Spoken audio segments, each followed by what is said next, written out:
mommies, Ashley here from GlowBody Personal Training. I've spent over 2.5 years of my life nursing already.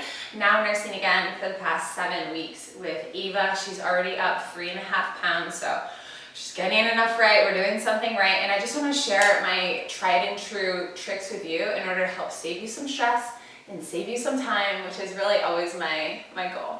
The best tip I can tell you is just breastfeed on demand if you have the option. When baby is hungry, feed him or feed her, and make sure that you are allowing baby enough time to empty each breast. You know, you might read online like babies need to eat every 3 hours. Well, I haven't found that to be the case with any of my 3 kids. They tend to want to eat much more frequently unless they are sleeping. And then if they sleep in 3-hour, 4-hour, 5-hour blocks, great. I don't wake them up because they're gaining weight well, but while they're awake, they typically want to nurse more frequently. So the more you nurse your baby, the more you're creating a demand, and it's telling your body, hey, I need more milk, I need more milk. And your body will meet that demand with supply. So if you are trying to push your baby off and say, oh, here she's not hungry, or here she's just being needy. No, they're a brand new baby, they're not being needy, they really just need to eat, and sometimes they're more hungry than other times, just like us. So I'm going to show you what my morning nurse looks like, and just a couple of tips there. Hey baby girl, good morning Eva. Do you want to say hello to everybody? Hey my GlowBodyPT strong family, good morning. So she's waking up really happy day. I actually got lucky. Hi boys, this is Gunner and Cooper. Cooper's the 3-legged dog. He's my favorite. And I always keep a boppy right here because this helps support baby, and then also helps prevent, she's so hungry, helps me prevent from getting any wrist issues. And the kind of feeling of arthritis after having your baby is really common in women's wrists because the relaxin hormone is still so high, and so it just causes your wrist joint to have pain. So everything that you can do to support your wrist from having to strain to hold up the weight of your baby while you are nursing and breastfeeding is key. So if you don't have a boppy at home, go ahead and just grab a couch pillow that's pretty puffy that you can place under your arm every time you nurse. Also, keeping a burp cloth nearby is really helpful. And then I try to switch Ava back and forth 2 times during a nursing session, and that ensures that she's nursing evenly from both breasts, and also that she has plenty of time so that she can get that rich fatty hind milk that's in the back. When she's nursing, I look down to make sure that her nose isn't pressed up against my boob and that her nose has plenty of space to breathe, and that way I know that her chin is just a little bit elevated and at that perfect angle to suck efficiently and get as much milk as she can. Alright, second tip besides feeding on demand is in place a dream feed when you feel it's appropriate. So for me, I start dream feeds at 6 weeks old, and this means that I will go into her room, wake her up, change her diaper so that she has a nice dry diaper for the rest of the night, and then I put her on the boob and get her to nurse. Now I really try to keep Ava awake without stimulating her. So I'll keep the hallway light on, but keep her room nice and dark so that she is recognizing, hey, this is nighttime, this is not daytime, not time to wake up. I don't look in her eyes, I don't talk to her. It might sound cruel, but this helps keep her in a really like sleepy dream feed type stage so that even when I switch sides to have her nurse on the other breast, she's often already conked out. And so in that case, I try to wake her up a little bit. I might just lean her back in my arm, and usually that will startle her, and then that will help. Or sometimes she just completely conked out. So I'll try to use my finger, just like it would feel like a nipple to the baby, and I'll just put that around her lip, and hopefully that she opens her lips nice and wide so that I can get her to nurse on both sides, because you really want to drain both breasts before you go to sleep, and it's the best way to fill your baby up on a consistent schedule. So I've been really lucky since I started dream feeding Ava a week ago. She's only been waking up 1 time per night. I'm sure we'll relapse later on, but right now it's working for us. Before that, she was waking up 2 to 3 times per night before I started that 10 p.m. or 11 p.m.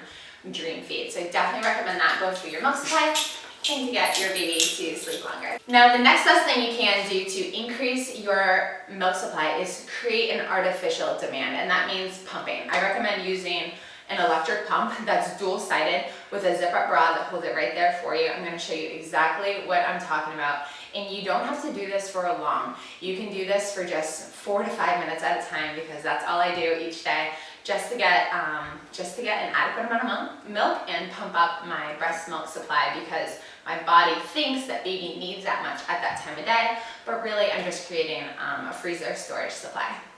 So Ava's favorite position is right here on my shoulder, by the way, so that's why I'm always holding her like this. She loves just hanging her little monkey arms over my shoulder.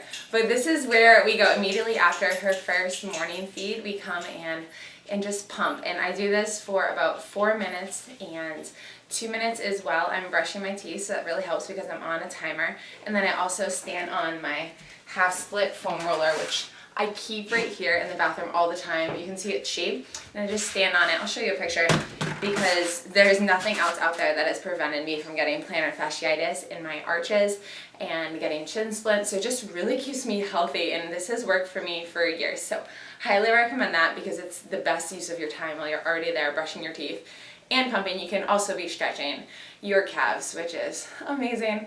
And then I just do a quick face wash as well, and that has 2 benefits. So as I'm washing my face, I don't bend over too much, but I kind of bend into a little squat, bend over gently, use a washcloth, and that way I can get my breasts hanging downward, which really use gravity to my advantage. I even jiggle them a little bit, and that helps just release any more of that hind milk that is stuck and prevent clogged ducts or developing mastitis due to clogged ducts or infection in the breast that we don't even know is happening. It just helps loosen everything up. Another thing you can do during that last 2 minutes of your 4-minute breast pump is just gently massage with your palm of your hand, or with your knuckles, do a nice downward stroke to get that milk to release. And if you have any clogged ducts, it might be really sensitive right there, and you'll know that that's an area you need to work on, and the best place to do that would be in the warm shower to get that milk released and flowing. How I use this little attachment, and again, I'm going to keep this PG so nipples aren't hanging out on social media, and I just hook this up right here, and I keep a Sharpie in the bathroom so that I can write my date on the top of it before I store these in the freezer. That way it just reduces 2 more things I don't have to clean, which are bottles. I only have to clean the breast pump shield, so that makes it super fast. And I also even keep my little cleaner up here, as well as dish soap, so that as soon as I am done with those breast shields, there's no temptation to just rinse them out and use them again the next day. It's right there, so it's too simple for me not to clean them properly, to keep it hygienic, have good hygiene, so that Ava's milk I can ensure is clean. So yeah, this is our morning pump routine.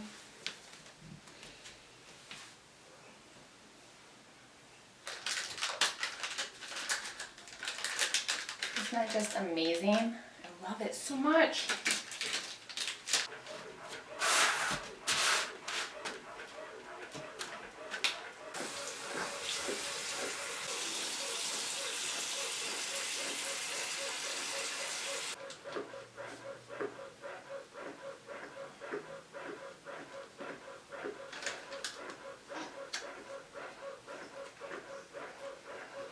Again, I took it off the nipples just to make it PG here, but you get the point. Give it a little massage, hang those breasts down for gravity, and it's going to do you wonders. And this is generally my gorgeous view every morning right here. Hey, beautiful. One more thing about pumping. It is so critical that you're consistent about it. So once you decide you're ready to start pumping, I always start about 3 to 4 weeks postpartum, because I feel like my breast milk has regulated by that point, and I'm getting a little bit more sleep, so I'm ready to start that morning chore, I guess. Make sure you stick with it. So every day I try to do it at the same time, so that my body's internal clock will continue to produce that milk at the same time, and not get confused and start producing it at 5 a.m. when I'm still sleeping, or later on in the day when I'm grocery shopping and I don't want to be dripping everywhere. So keeping that consistent pumping time is so key for increasing your breast milk supply and and not skipping days, or else your body will very quickly just go back down to its normal supply. All right, next key is wearing the right bra. So when you're wearing a sports bra, you should only do that for exercising. Take it off as soon as you are done, because that compression is not good for stimulating your breast milk supply. It can cause clogged ducts or lead to mastitis, so just get that sports bra off, please. And at night when you wear a nursing bra or a nursing tank, make sure that it's nice and loose. You don't need a lot of support. Really, I just wear a night, really loose nursing bra, just so I'm not leaking all over our sheets. If my milk starts to leak at night, or leaking on Eva while I'm nursing in the middle of the night. So that really helps for me, but it's very loose and it's really not providing the girls any support. It's just there for leakage protection. And ensuring that you have the right size bra throughout the day. So I know nursing bras are a little bit expensive, but it's worth your investment to have a few that you can rotate through to ensure that you're not wearing a dirty bra that has milk inside of it. That again could lead to infection. You want to have several bras, however many you need to keep them clean and fresh every single day, and also not be constraining you at all. Diet-wise, you must get at least 13 cups per water per day. I know that I drink more than that. I probably drink 15 cups per day because I'm an active woman. And if you're watching GlowBodyPT, you're probably an active woman and also on my 12-week post-pregnancy plan like I am right now. And you really need a lot of water, ladies. So I keep my GlowBodyPT water bottle actually up in the nursing room so I can drink that even at night while I'm nursing Eva, so that I'm ensuring that I have that morning supply so that when she needs to feed and I pump, that we're getting plenty of milk come through. But if I wake up dehydrated, and you know you're dehydrated if your pee is yellow in the morning, then you are not going to be nearly reaching your potential or your maximum for breast milk supply. Cut back on any caffeine or green tea or black tea or caffeinated tea. You can definitely have a coffee here or there for sure, but we don't need to be drinking 3-4 cups a day. That's going to hurt your breast milk supply.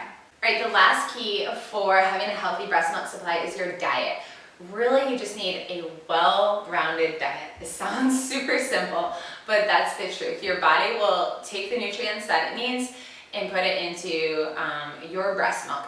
Note that your body will use those nutrients for your breast milk before it uses it for you. So you need to ensure that you're getting plenty of calcium, especially while you're nursing, because as women we need a little bit more calcium, and especially iron as well. And all those good nutrients, it's going to our breast milk before it goes to us. So serving our baby first, as it should be. But we need to be aware of that in our diet. So a diet really rich in leafy greens, I'm talking spinach, kale, broccoli, the leaves on beets, you can use those in smoothies.